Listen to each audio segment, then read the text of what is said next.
It is time for a best of 3 series of top level StarCraft 2. What I've got for you today is a Terran versus Protoss. We're in the top right hand corner with a... Is that a squirrel? I guess it is. Spinning around on the main command center. We're looking inside of the main base of Percival. Now, I haven't seen a lot of Percival games recently, but there's no denying that Percival has been getting way better throughout 2025 so far. Honestly, probably the most impressive improvement made this year. Usually, especially at the highest level of StarCraft 2, it's difficult to break in. But Percival is now taking games and even series off of some of the very best players on the planet. His opponent right over here in the bottom left-hand corner with the red Protoss probes. We're looking inside of the main base of ShoWTimE. Now, I figured this would be a nice matchup. First of all, there are not that many ShoWTimE games to go ahead and have a look at. He doesn't really play in a ton of the weekly cups, for example. But both of them decided to participate in this particular event. But ShoWTimE is, of course, a player that we can all, at the very least, roughly expect a lot of normal strategies from. He plays a lot of tried and true strats and usually very macro-oriented, although he does mix it up from time to time. It'll be a difficult opponent for Percival. I'm not sure if he's going to be able to go up against somebody of ShoWTimE's caliber, but we will have to find out together. Percival, though, he's one of those players who really has been making a lot of significant improvements. So, for example, Nightmare has been looking quite impressive lately, the Korean Protoss player Nightmare. But I think Percival, across the board, at the very least, from other pro gamers out there, is getting a lot of nods of approval, at the very least. I've heard quite a few of them mention that they are impressed by the way that Percival has been playing lately. And he is certainly somebody that you need to respect here as a player. You can't just, well, be ShoWTimE and just steamroll your way to the victory. That happens a lot in the earlier rounds of, for example, weekly StarCraft 2 tournaments. Many of them are open signups. And say, for example, you play against Hero in round 1 of a weekly cup, there's a very real chance that he's just going to destroy you. I mean, maybe that's still fun. But he's not really gonna, most of the time at the very least, respect you enough to play a proper best of 3 series. Because there's zero reason to tire yourself out when you can just win with a good old Proxy gate or maybe a Blink Stalker opener, that sort of thing. And I don't think Percival is going to be losing to anything along those lines. Well, we are going to be getting the good old Blink Stalker opener here, more often than not. It is, of course, the gold standard. Reaper on the high ground, waiting for the grenade, does not quite get the perfect detonation off. He was hoping that maybe the Adept here would walk into it and that the reaction time from ShoWTimE would just be a little bit slower. Leylines, though, a very tried and true map. We actually do have brand new maps that are now really becoming the standard in new StarCraft 2 tournaments. So they decided to remove all 9 maps from the StarCraft 2 ladder and add 9 brand new ones. Well, brand new ones. I've been casting a lot of the TOMC candidates already. But now that the TOMC, the map contest, has wrapped up, the very most popular maps, 3 of them actually decided by the pro gamers, 3 of them decided by the community, and 3 of them by the tournament organizers. 9 new maps have been introduced, which is pretty hype. Alright, Adepts being a little bit annoying here, but it's going to be Stimpek, no surprise there. A good old triple Rex opener here for Percival, who decides to attack his own orbital command for just a moment. And in the meantime, on the other side of the map, we've got ourselves the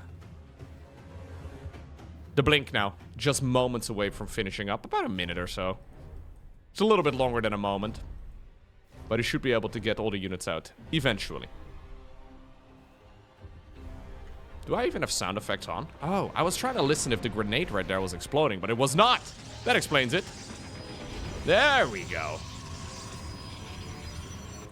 Usually what I do is I keep my own in-game audio in my own headphones very low. And sometimes I don't notice that it is indeed turned off. And oftentimes when I start paying attention to notice whether or not the music or the sound effects or whatever are turned off, I have my audio so low that I blabber all over it myself. Alright. It's going to be Stimpek, combat shields, and +1 infantry attacks. No surprise there. But what may be a little bit surprising is this. Percival apparently has decided, you know what? ShoWTimE seems to be doing something a little bit funky. He may be thinking about attacking me. What about I attack him?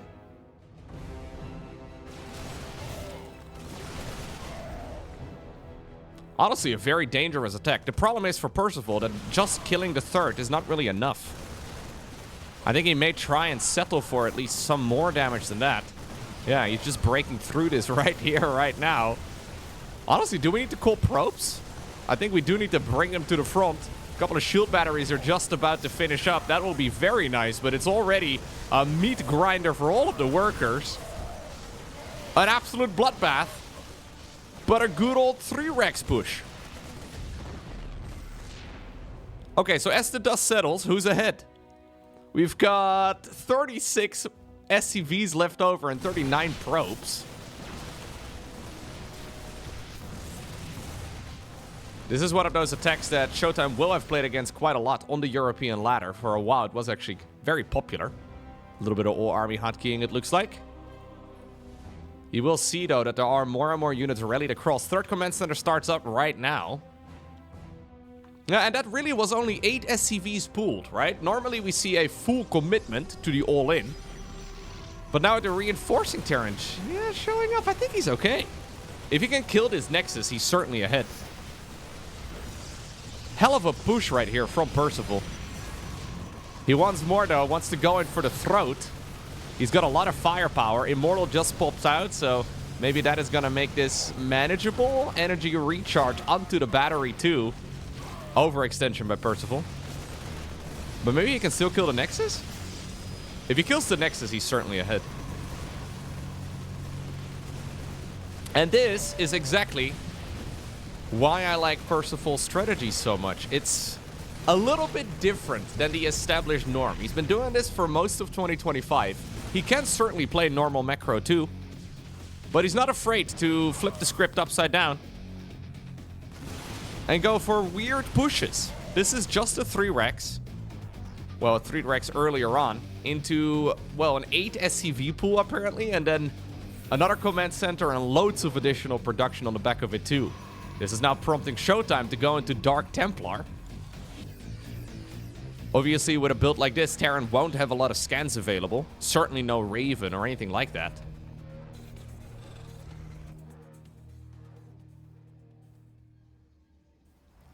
This is not yet game over, though. ShoWTimE is going to have a chance back into this match. The main problem is that normally in this matchup, Terran is the one with a base behind. And now they are, well, not quite a full base ahead, but almost. I love this little interception over here too, man. Using the concussive shells from the Marauders to go and intercept a bunch of those Stalkers.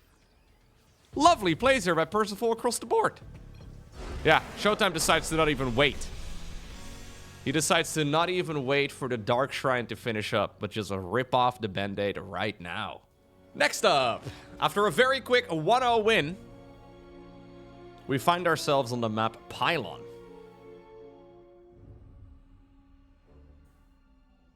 ShoWTimE not expecting the attacks whatsoever.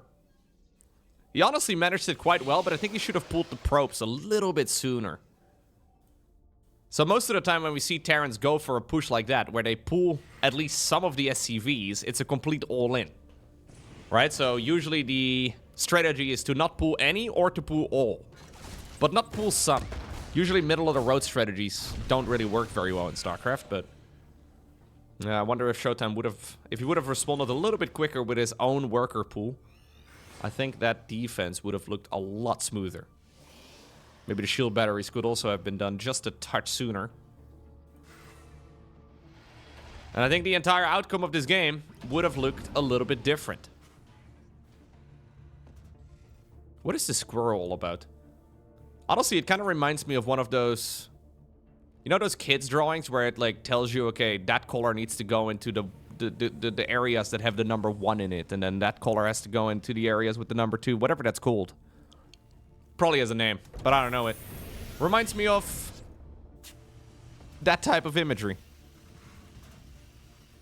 Blink coming up right now again for ShoWTimE. Not making too many changes. Robo facility. Good old gateways. He'll be playing this a little bit safer, I believe. This time around, though, it's a different build opener here as well for Percival. So it's a 1-1-1. So 1 barracks, 1 factory, 1 starport. Rather than what we had in the previous game, which was a triple barracks opener. He's going to see the Hellion, and that alone will already give him a lot of information about what is happening on the other side of the map. Turns out it's difficult to make a Hellion without a factory.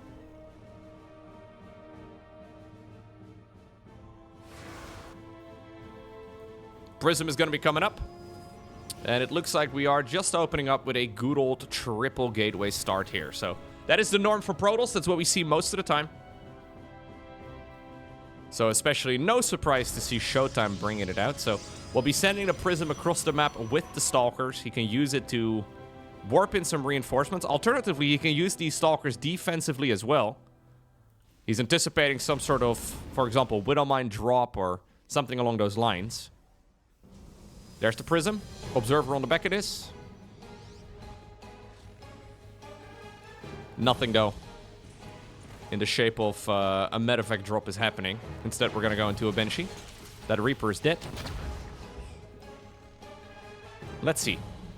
How much damage can you do with just 1 Prism, 4 Stalkers, and an Adept?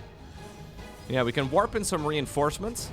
Already, though, Percival is making a nice shape over here inside of the main base. Making a wall here against the Stalkers. So the siege tank over here should be able to protect the tech lab quite nicely. He does decide to commit with the blink. Nice little bit of micro here by ShoWTimE. Yeah, and even though he had a lot of units available to try and defend, this is exactly the strength of the blink. And then I guess the double blink that the Prism gives you. A lot of SCVs pooled right now. Yet again, this time around though, not for the offense, but for the defense. Stimpack, at least for now, is safe. Third Nexus is done. Cloak Banshees show up. There are still some Stalkers at home though. There they are. Observers also nearby. It's a very slow move here. Trying to sail past all of those Protoss structures to finally get to the juicy underbelly of the Protoss mineral line. Honestly, not bad. Can we get 12? Nah. Yeah. Alright, we can get 12. Stalkers in the meantime on the other side of the map trying to achieve something too, but Stimpack looks pretty safe to me. Big investment, of course, for Terran, right? To go for 2 Banshees and then cloaking field as well. Takes a lot of time, really cuts into your medevac timings, but I think it's fair to say that those two, they did pay for themselves. A little Zealot warp in. Stalkers in the meantime, though, move into the natural expansion. Is there enough? Well, the bunker goes down, but the 3rd command center will live. Losing the 3rd CC, just like Stimpack, is massively problematic. Stimpack, though, just finished up. Little observer over here needs to actually move out of the way before the missile turret finishes up. Robo Bay here for ShoWTimE, so no transition. Oh. No transition here to Psystorm. Instead, we're going to be building up the Colossi. Fair enough. And this is the type of game where, of course, ShoWTimE is very comfortable. This is what ShoWTimE likes to do most games.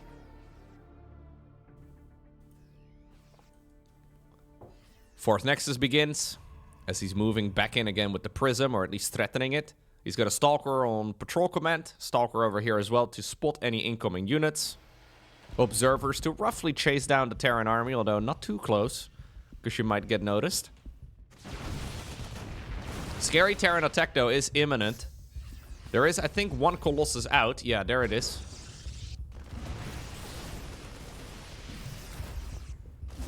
Prism now moves in. But it looks like the medevacs, or sorry, the Marines over here. The medevacs. The Marines ended up gunning it down. What about the fight over here at the front? Siege tanks, yeah, are going to get sniped pretty much immediately. Colossus still lives. No shield battery over at the 3rd base. There is a force field available in that sentry. Looks like the Colossus will just barely be able to escape for now.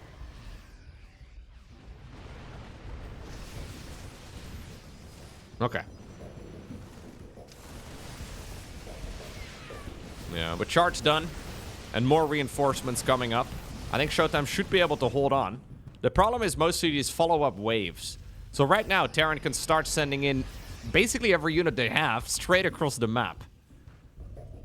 +1 armor starts up as well for the infantry units.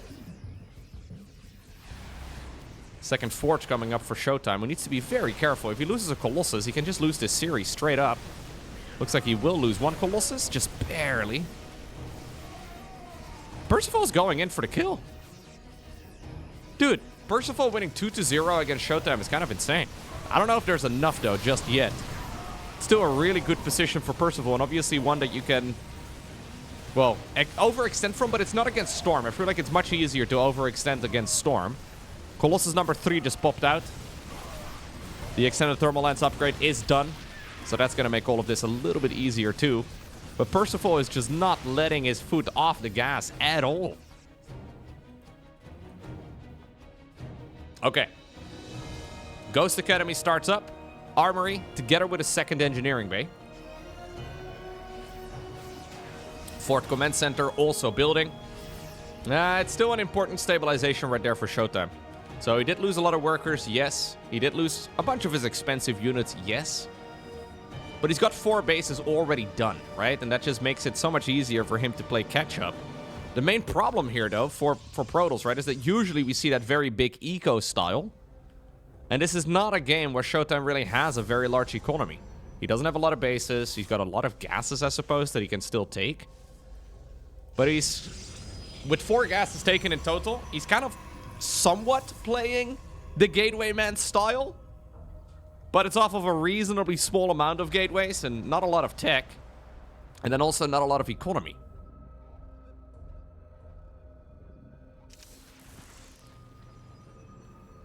His main goal, though, for now is to slowly build it up. And then still defend against whatever the Terran's going to bring. Now, the choke point here is really nice. Percival backing up to the safety of the Widow Mines there, hoping that he can maybe bait the Zealots to charge in there. Looks like another Prism is going to be attempting to fly into the main base. Previously, Marines shut it down, but they have long moved on. 4th Command Center now moving on over towards the 6 o'clock position. Do actually have a little missile turret coming up right at the perfect time. Prism decided to move back out. Disruptors are starting to get out as well, though. So only 3 Colossi straight into Disruptors. +3 coming up. +3 is coming up. Oi, oi, oi. I did not even think that ShoWTimE was going to try and reach for that. Neither did Percival. We did catch the tail end of that explosion. ShoWTimE just blew up a pretty healthy chunk of the Terran's army. You have that one moment, right? That one opportunity to seize everything you ever wanted with one Disruptor. Now, do you capture it? Or do you get your mom's spaghetti over your sweater already? That's the question. Well, ShoWTimE clearly captured it. Although a lot of these Terran units do survive through the Novas these days. Yeah. I feel like Disruptors are such a B-tier unit nowadays. They don't even one-shot ghosts anymore. It's one of the weird things about the latest patch, where they increase the ghost HP to 125. Apparently he's playing with the Nova Ghost. Look at that. Percival running 1 skin. The Nova Ghost skin is always a fan favorite. Is it actually the Nova Ghost skin? I don't know. Anyway. 5th Command Center fires up. Fusion Core coming up too. Dark Shrine building for ShoWTimE. Solid recovery here, though. So far here by Mr. ShoWTimE. He was up with his back against the wall not too long ago. But now he has become the wall himself. Or as some would like to say, the Mauer. Nova moving in yet again.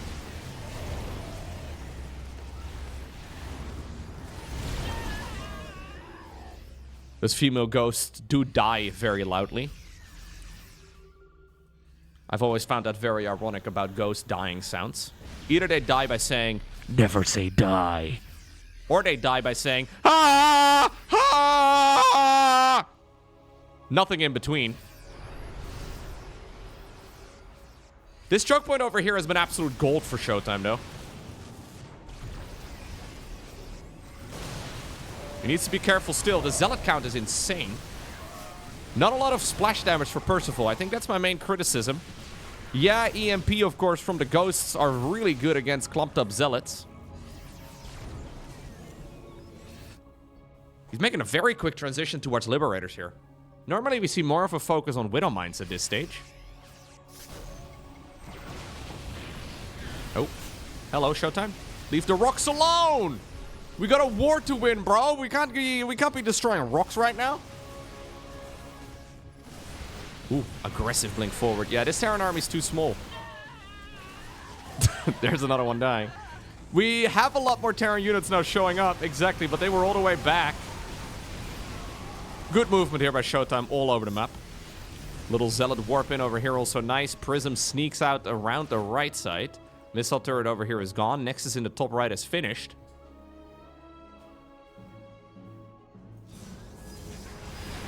So the idea, of course, behind this, good snipe by Percival, is that as long as the Viking numbers are there, so as long as there's, say, like more, like 8, maybe 12 or so Vikings up, you stop making Colossi and you go Disruptors instead. But then when the Vikings die during the engagements, because usually Terrans will not want to have wasted supply up in the air, they either get blinked on or they, for example, land them. That's the moment when, well, the Vikings will die and you can go back to Colossus production yet again. So now we have 4 Colossi. Liberators, though, are the ultimate late-game unit for Terran versus Protoss. They're expensive, they take a long time to get going. But he's already got advanced ballistics done. Nice play here from Percival, right? Like, he's playing it a little bit differently than what we ordinarily would expect, but he's not playing poorly whatsoever. Ooh, whoa, that's Colossi! He was trying to kill all of them, but then he ended up killing none. A little bit awkward. Extremely low in HP. 18 probes, by the way, were killed as well during all of this. Must have been some Liberators as well going around the map. Another Nova does connect. Yeah, I think over here. A little bit of drama. One of these Stalkers has a confirmed kill. Now, the Liberator numbers have been kept relatively small, though. Nicely done by ShoWTimE. Percival has made a big investment into not just the upgrades, but also just the infrastructure and the units itself. And there's only 4 of them. Game has been recovered from replay. Okay, must have been some sort of lag. There's a good chance that we're playing here cross-server. For the both of them. The game is likely played on the North American server. With Korea going up against Europe, that's usually how it's done. Bit of worker harassment from the main base. In the meantime, there's also a double-pronged push. And now the Liberator numbers are starting to become quite oppressive. Couple options as Protoss. Either you go Stalkers or you go Tempests. Now in a game like this, where ShoWTimE has been in a pretty finicky spot for most of the game long, you can't really go into Tempest. Because the transition is just so expensive. Lovely push here yet again for Percival. ShoWTimE effectively needs to be going into mass Stalkers to try and shut this sort of thing down. No High Templar, though. And that's one of the problems you have with Protoss. When you fall behind, yeah, you can sustain your army for a lot longer, but making the transition towards anything else feels kind of impossible. Look at ShoWTimE. He's making 3 Nexi at the same time. A triple expansion for Protoss. Desperate times call for desperate measures. Percival is going to find out about at least one of them, though, as he's trying to land his own command center in there.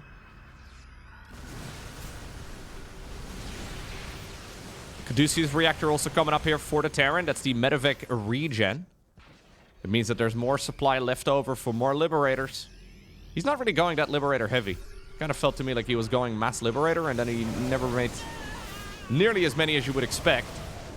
And this choke point that was previously ShoWTimE's friend may become massively problematic, though, against the Libs. Disruptor gets sniped. Is there enough, though, for the Terran? I feel like this Terran army is only like half of his actual units. Reinforcing Protoss troops also do show up. Overextension yet again from Percival, who's planning on making another YOLO drop in the main base, but there's only like 4 units in total.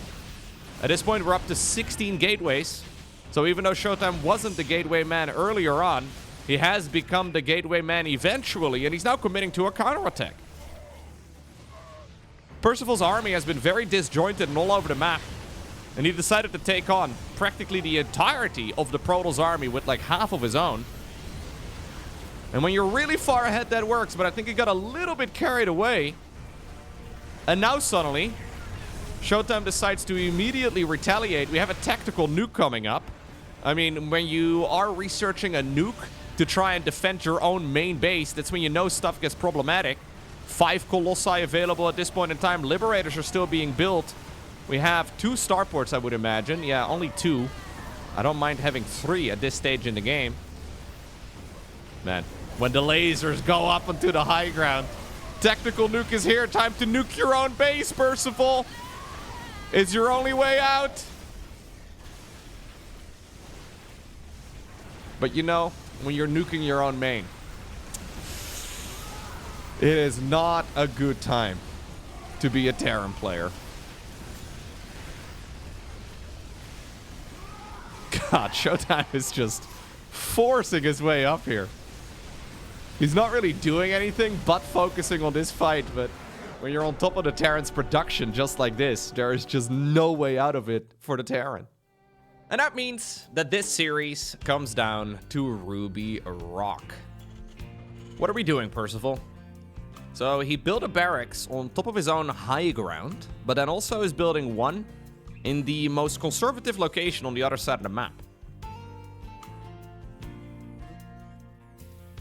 Curious. ShoWTimE so far really trying to find his way though in this entire series. Like, yeah, the scoreboard is pretty good, especially considering how problematic the start of game 2 really felt, but you know, a recovery is a recovery. Ultimately, StarCraft 2 is very much so about who makes more mistakes, and even though ShoWTimE may not have had the greatest start, there were plenty of mistakes from the opponent afterwards. But I don't think he can be too comfortable after a game like that. It's very easy to get complacent and... What are we doing? Really? So, there's a Proxy tech lab right now added to it as well. This is going to be another one of those Percival, well, classicos. Where are we going to go with this? So, it's a delayed Marauder cheese. Now, there is this giant lull in the game for Protoss, right? So, usually, when we see some sort of Marauder opener, it's a proxy where you try to hit your opponent in the face as quickly as possible. When you play against that sort of thing, usually Twilight Council is difficult to produce. Stargate makes more sense. Robo Facility even makes sense if you can get Immortals out. That's really quite nice. But there is this giant lull in the game where Protoss is researching a big upgrade. In this case, it will probably be Blink. And I guess that Percival wants to hit right at that point. He's gonna have to walk those Marines across the map, though. ShoWTimE doesn't know exactly where they are located. Ooh, it's a spicy one. He now sees that this base over here on the low ground is empty. But is this really gonna give you enough information? Honestly, maybe those adepts need to be recalled ASAP. Shield battery starts up right now. Blink has just begun. ShoWTimE is investing into, well, a future. But he may not have one in this game if it's up to Mr. Percival. Concussive shells, of course, slow everything down. There's the SCV now building a bunker. What a push.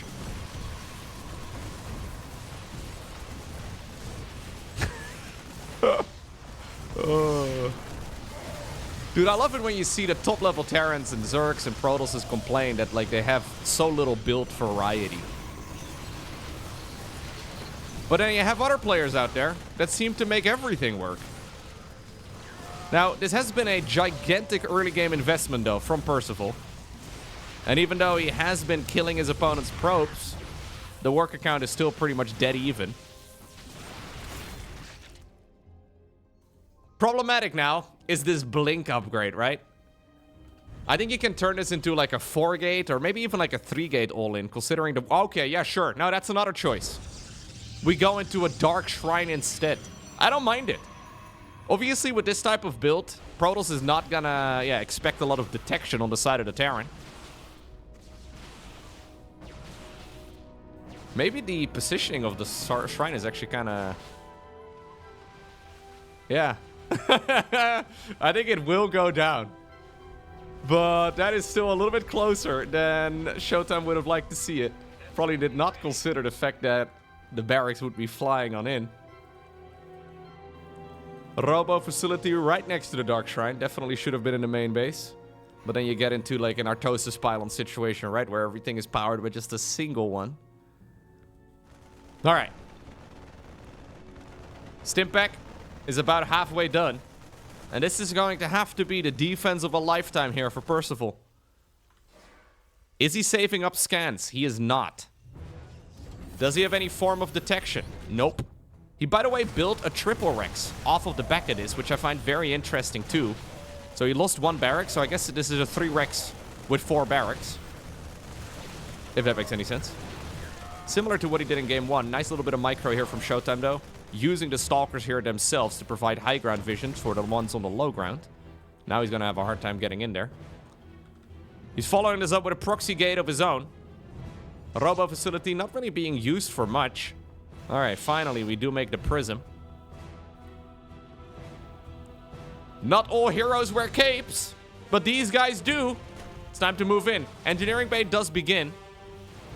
Or missile turret rather does begin. He does have energy for 1 scan. Should have split them up. Should have split them up, ShoWTimE. Instead, we decide to go for the Blink Stalker move and then recall. 3 of them make it back home. Yeah. That was an attack that looked like it had a lot of potential.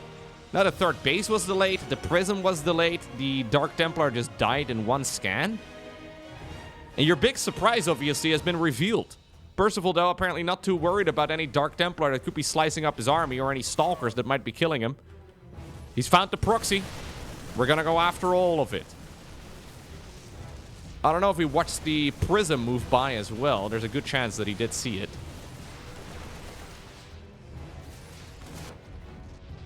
Okay. The gateway is gone. Additional supply depots begin. Starport finally built. 7 minutes into the game is when it will be done. Very late. Honestly, the Marine army here is large. Marine Marauder is very tricky. Keep in mind that any Stimpack here is costly because there are no medevacs. It's weird to have a game like this without medevacs, but any time that we see Percival using Stim, he can be in a world of trouble. Missile turret in the main base. Prism mispositioned. Does not quite snatch the kill. Move command over here as well. He's too busy trying to micro against that, so that means the Prism falls. Now Stimpack gets activated. That's expensive for Percival. Could be an overextension yet again on his side. He's now going to be warping in Dark Templar.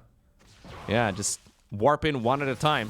Try to slice up as much of this army as possible. There's another scan available, but at some point Terran will run out. I would love to see another DT getting warped in right now just to be sent after, but apparently ShoWTimE does not feel like that is needed. Very disjointed fight, right? Look at the Terran army arriving from so many sites. Still, the medevacs are not here. I think 2 of them, yeah, just popped out. But these are your classico 8-minute medevacs. ShoWTimE has smashed his piggy bank. Apparently could barely afford a Robo Bay. I mean, getting a Colossus out here would be awesome, but I wonder if maybe we should go for some Immortal production first instead. Percival brings the boys again! Oh, I love it! That scan was premature, but so was the Dark Templar. Hello, ShoWTimE. He did not expect that Terran would go for an SCV pool when they have such limited amounts of detection. Because in theory, it doesn't make any sense.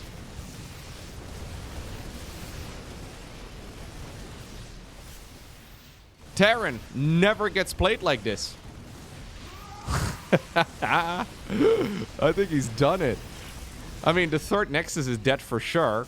3rd Command Center is coming up. Probes are trying to hide. Okay, maybe they will make it out. Yeah, recall will complete. He sees it, though. Colossus is coming, and that will be nice and all. But the Marauder numbers are already very big.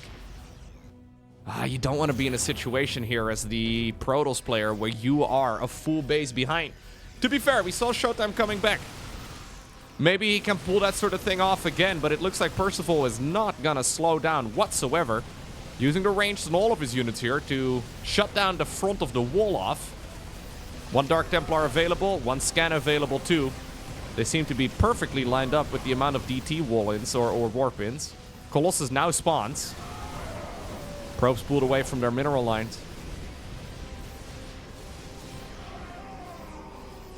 Okay. Yeah, what do you do now, though, as Protoss? Like, yeah, you survived. But now what? You're behind in upgrades. You're behind in army. You're behind in economy. You're behind in tech-ish. Maybe you could argue that the Robo Bay is enough of a tech lead. But ShoWTimE is behind in at least 3 out of the 4 pillars of the game. Now he loses the Robo facility itself as well. I think you pull the boys again. Pull the boys again, man. Maybe I'm getting greedy. Who knows? I love the Marine, by the way, wandering around here, checking for any expansions that could be hidden. Checking as well for any sort of prisms that could be passing by. ShoWTimE, yet again, spending all of his money on very little. He's ready to extend his thermal lands, but it's up to... If it's up to Percival, this game is going to be over long before that upgrade is done. Leapfrogging the Widow Mines. He scouted every possible base. He knows that Protoss is on 2. Dark Templar is sneaking out. Okay, does kill something. Fair enough. Medevacs are fully out. Ooh, EMP as well from the Ghosts. That's another way to detect. Oh, Percival accidentally kills one of his own mines. Maybe getting a little bit overeager. But EMP from the Ghost does temporarily reveal cloaked units. Marauders are hunting down the Colossus. Immortal already dies at the front. Stalkers are dropping like flies as well. And it actually is Percival who obtains the victory against one of the world's very best Protoss players on the planet. And honestly, he did so in a very dominant fashion. He has some overextending tendencies, right? Where maybe he pushes a little bit too far. He gets a little bit too aggressive, maybe a little bit too tunnel visioned. But that's exactly also what makes these games so entertaining. And when it works, I mean, it very clearly works out like a charm. There's always a little bit of nuance, right, to high-level StarCraft, where I'm not even remotely as close to the level of these guys, but I also tunnel vision very high, or very hard, and I tend to overcommit to my fights as well. It is something that you can learn to scale back a little bit, and I think if Percival just touches it up just a little bit, he's going to be an absolute beast.